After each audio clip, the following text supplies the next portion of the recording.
Oi, gente. Eu terminei de assistir agora há pouco a entrevista de Ciro Gomes no Roda Viva e vou fazer aqui com vocês uma análise e comentários, um resumo, né, dos que eu considerei os principais pontos. Mas, obviamente, eu não vou conseguir repassar aqui num vídeo de 20 minutos todos os pontos de uma entrevista de mais de 2 horas. Mas vamos ao que eu achei assim mais interessante. Logo no início da entrevista, né, o Ciro foi questionado como ele é um político muito conhecido e se candidatando à presidência tantas vezes e ele está com 8% das intenções de voto, segundo as pesquisas e tal. E aí o Ciro lembrou que 30% não quer o Bolsonaro nem o Lula, e se pressionados isso chegaria a 42% na Quest, que um terço dos eleitores de Lula só votam nele para se livrar do Bolsonaro, e um terço dos eleitores de Bolsonaro só votam nele devido ao Lula, e que existiria aí um percentual bem alto de eleitores que poderiam sair do Lula e vir para o Ciro, sair do Bolsonaro e vir para o Ciro, junto com indecisos e pessoas que não querem nem o Lula nem o Bolsonaro. Essa análise do Ciro tem um problema na análise, que é não analisar o perfil dos eleitores.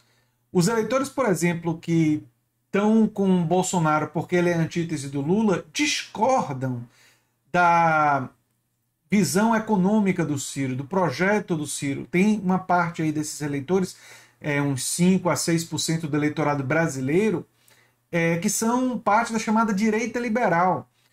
Como o Luciano Bivar, que ele tentou se aproximar do Luciano Bivar e tentou fazer uma aliança com a União Brasil, e ele lembra durante essa entrevista que, olha, o Luciano Bivar foi honesto comigo e disse que não ia fazer a aliança porque discorda das minhas ideias, especialmente em economia. E assim como existe o Luciano Bivar na política, existe um percentual pequeno, na verdade, do eleitorado brasileiro que é liberal. E esse percentual pequeno não iria abraçar o Ciro por causa dessas divergências. E o percentual da esquerda, eu já fiz um vídeo explicando isso, que a forma como ele ataca o Lula, ao chamar o Lula de corrupto, né, faz com que boa parte dessas pessoas que veem Lula como sendo uma pessoa de um profundo capital político, militante, histórico para o campo progressista, essas pessoas reagem mal. É como você está ofendendo uma pessoa da família, uma pessoa que você admira muito. Então, ele perde boa parte desse eleitorado, que pode ser um eleitorado que não morre de amores pelo projeto, digamos assim, econômico do Lula, mas que gosta e respeita o Lula e não gosta da forma como o Ciro caracteriza o Lula.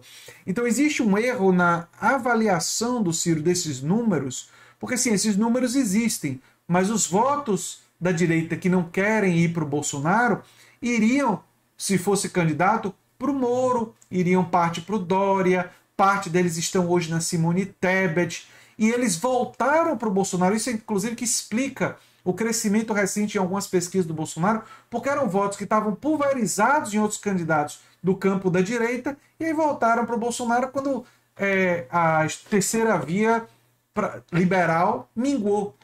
Então existe um erro de avaliação aí. Ele foi questionado por ele estar isolado, né? E aí ele usa uma expressão de que ele é abolicionista, que é libertar o Brasil. E esse discurso pode funcionar porque ele pode dizer, olha, eu não estou com um arco de alianças porque o pessoal ou discorda das minhas ideias, como Luciano Bivar, ou são pessoas que fazem parte da governança política, como ele usa, corrupta tradicional do Brasil, e ele não quer nada com isso, então não estão comigo por causa disso.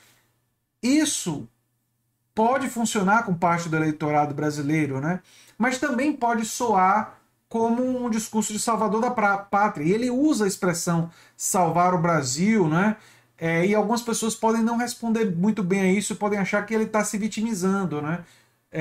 Enfim, eu acho que esse discurso tem um lado que pode funcionar, e é verdade que parte desses partidos não se aliaram ao Ciro por divergir fundamentalmente da proposta econômica dele, né? Luciano Bivar é um exemplo. A proposta econômica do Ciro de garantia de direitos sociais é uma proposta que mistura neokeynesianismo com social-democracia, e o Luciano Bivar e muitos outros aí da direita mais tradicional brasileira, conservadores ou liberais, defendem a destruição dos direitos sociais, né?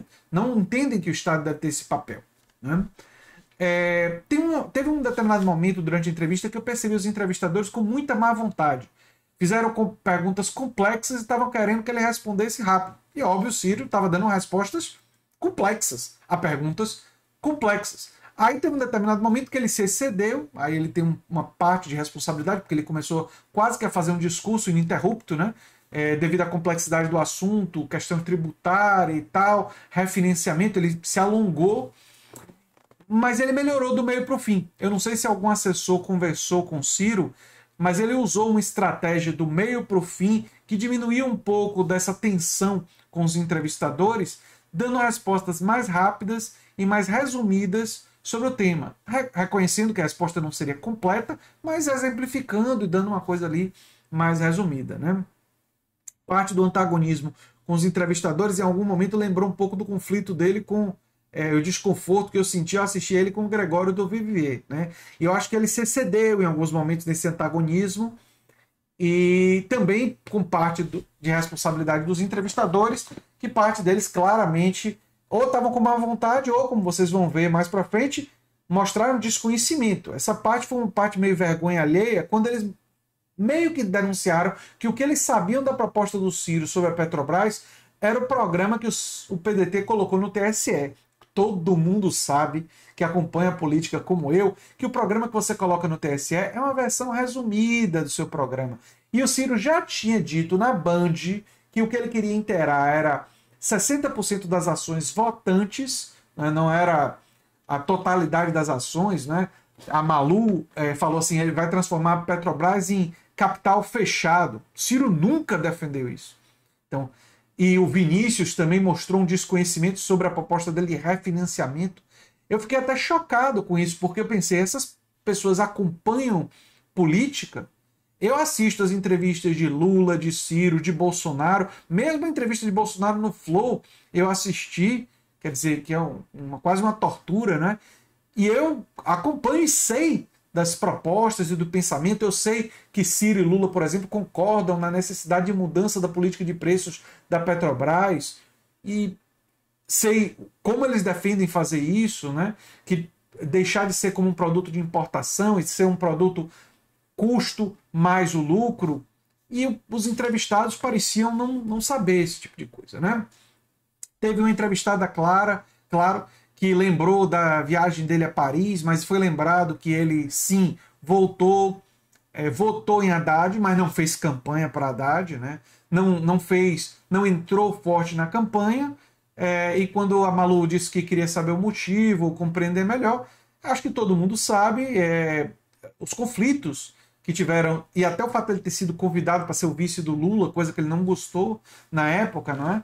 Então todo mundo sabe dessa história, né? Sabe por que ele não fez campanha pro Haddad, né? Eu fiz, na época, no meu canal aqui, abertamente, no segundo turno, campanha pro Haddad, porque eu tinha clareza do desastre que seria um governo Bolsonaro. Enfim, a realidade mostrou que eu estava correto e eu acho que eu durmo melhor por causa disso, né? Porque eu sei que eu fiz minha parte, né?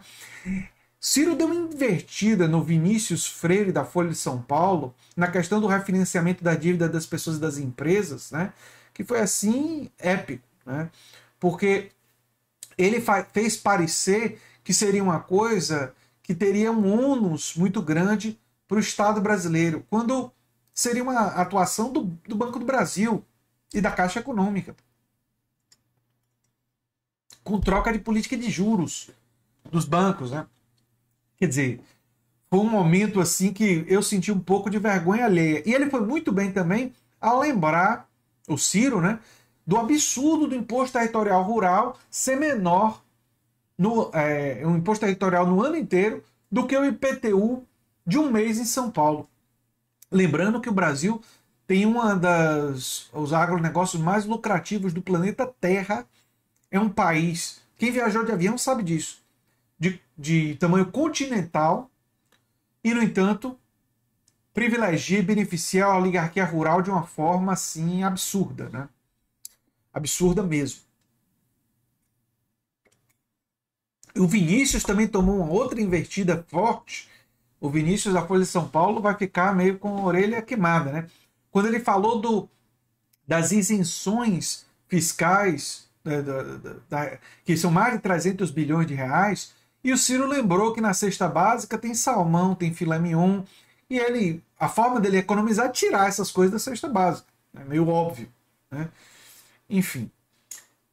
Sobre o Congresso, o Ciro lembrou daquela coisa de negociação com os governadores, que ele iria utilizar isso. E essas providências políticas do Ciro, o ceticismo que em alguns momentos apareceu em alguns dos entrevistadores, nesse caso, eu entendo, porque o Congresso brasileiro, o Ciro não quer falar sobre isso, porque isso vai parecer que a situação vai ser muito difícil, né, dele governar. Mas o Congresso brasileiro, mesmo com o uso de todas as estratégias, dele abrir mão da reeleição, dele tentar colocar os governadores, claro que isso são estratégias, são estratégias boas.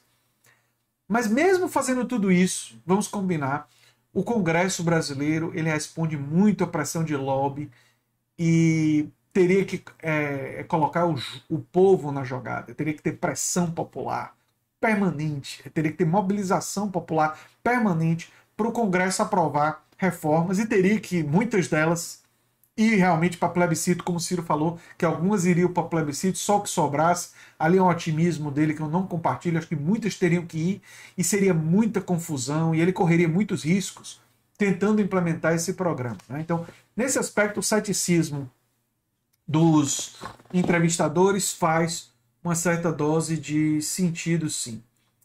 Ele fala sobre os militares da ativa fora do governo, né, e rever o processo de promoções.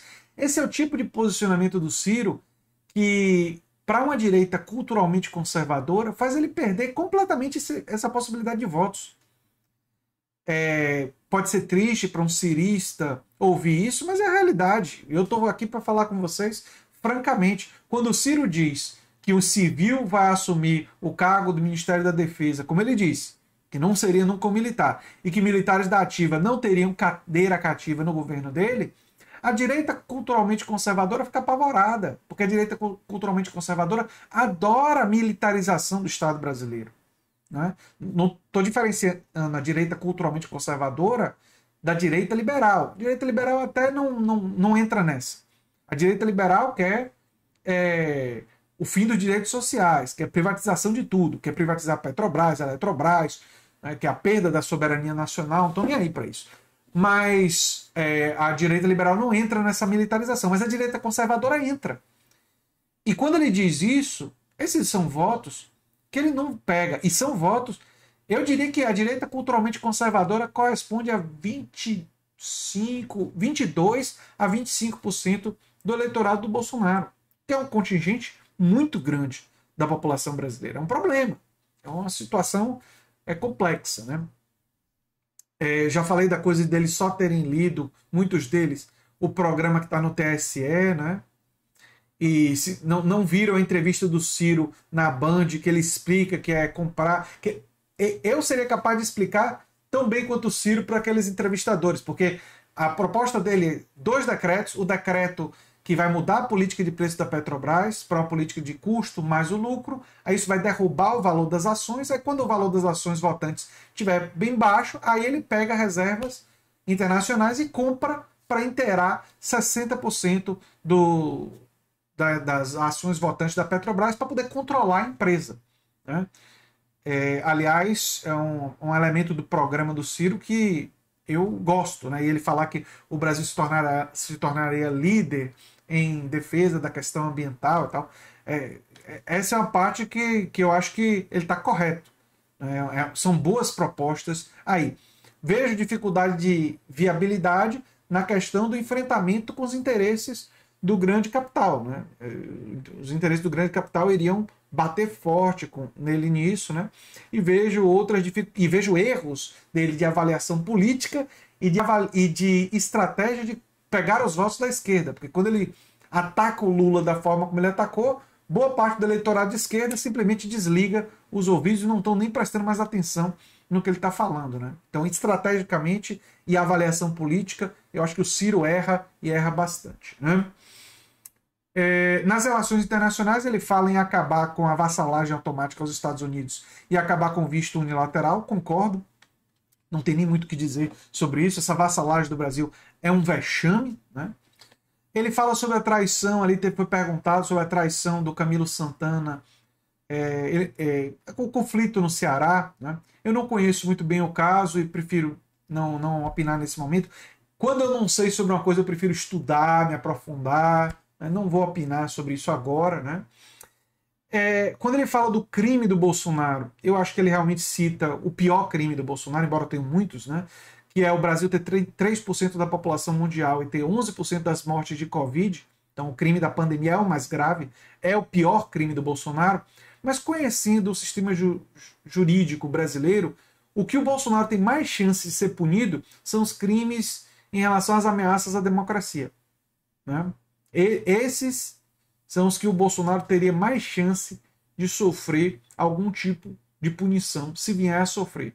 Porque o zelo do Supremo, né, e o zelo com essas questões tende a ser maior, especialmente se ele esticar a corda na hora da eleição, né, no 7 de setembro e tal. Se ele fizer coisas como o Trump fez em relação ao Capitólio, lá nos Estados Unidos, né, esse tipo é o tipo de coisa que pode pegar para o Bolsonaro. Embora o mais grave tenha sido realmente o da pandemia, né? Então, olha, resumindo a entrevista do Ciro no Roda Viva, a forma como ele critica o Lula, ele perde muitos votos na esquerda quando ele faz isso, mas muitos mesmo. E eu tenho um vídeo explicando isso aqui no canal, vocês podem ir lá ver. Lula acumulou ao longo da vida muito capital simbólico. Outra coisa, quando ele chama Lula de corrupto, muita gente não vai entender o Ciro que ele está se referindo à ideia de conivente com a corrupção. Vai interpretar ele literalmente como se Lula fosse responsável pessoal por atitudes de corrupção. E acho que todo mundo sabe, que está acompanhando o canal com certeza sabe, que Lula ou teve processos anulados, em alguns casos ele foi inocentado, então ele tem os dois, ele tem processos anulados e foi inocentado em alguns casos, e não tem nenhum processo ativo sobre Lula. Então, do ponto de vista jurídico, Lula é inocente, né? Ou foi inocentado em alguns casos, em outros o processo anulado, ele recupera o status constitucional de que não está condenado, que é a pessoa ser inocente. Então, é um equívoco estratégico muito grande ele usar esse tipo de ataque contra o Lula, né?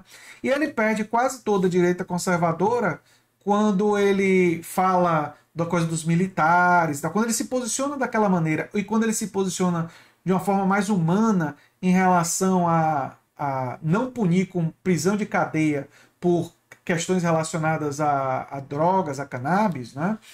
Ele também perde a direita conservadora todinha ali, né? E é isso que ele mostra não compreender a segmentação da política brasileira. Sim, tem um monte de gente que não quer nem Lula nem Bolsonaro. 35% da população brasileira.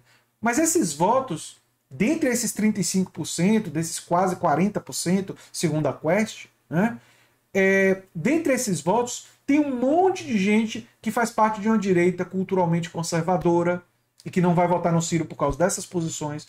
Tem gente que faz parte de uma direita liberal, que quando escuta o posicionamento dele em relação a Petrobras, em relação a ser contra essas privatizações, essa direita liberal corre do Ciro com bastante velocidade.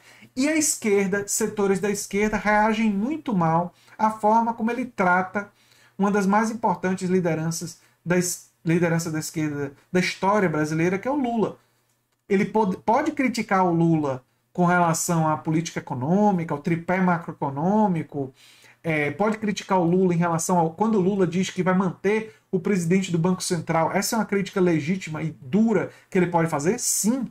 E essa seria a estratégia que o Ciro deveria utilizar para atrair os votos de esquerda. E poderia funcionar se ele fizesse isso. Mas, lamentavelmente, ele usa dessa estratégia de ataques pessoais, de uso da coisa da corrupção, quando o Lula não está condenado de nada, e diante de todo o capital simbólico que o Lula acumulou, esse tipo de acusação, longe de respingar negativamente no Lula, prejudica o Ciro.